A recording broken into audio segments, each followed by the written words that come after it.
కాకినాడ జిల్లా ప్రతిపాడు నియోజకవర్గంలో నగర్లో సంఘం మరియు మాజీ సర్పంచ్ ఏపూరి శ్రీనివాసరావు ఆధ్వర్యంలో 45 అడుగుల ఎత్తైన అభయ ఆంజనేయ స్వామి విగ్రహ పునఃప్రతిష్ఠ కార్యక్రమంలో రాష్ట్ర బీసీవైపీ అధినేత రామచంద్ర యాదవ్ పాల్గొన్నారు. అభయాంజనేయ స్వామి గోపురానికి 2 లక్షల విరాళం ప్రకటించారు.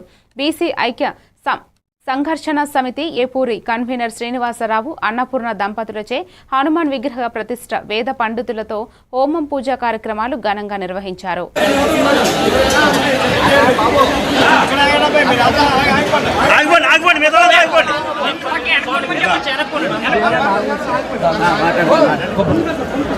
రాష్ట్రంలో జరగబోయే రాజకీయ మార్పుకి ప్రత్యామ్నాయానికి ఈ 2 పార్టీల యొక్క రాజకీయ దోపిడీకి అంతం పలికే దాంట్లో అందులో మొట్టమొదటి భాగంగా ఆ మార్పు ప్రతిపాడు నియోజకవర్గం నుండి మొదలవుతుంది.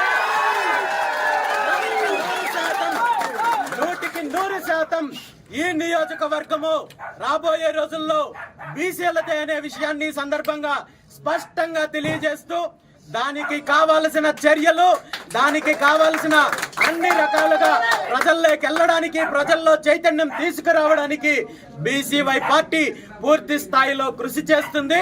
దానికి నాంది వచ్చే స్థానిక సంస్థల ఎన్నికల్లోనే చూపిస్తామని చెప్పి ఈ సందర్భంగా తెలియజేస్తూ స్థానిక సంస్థల ఎన్నికల్లో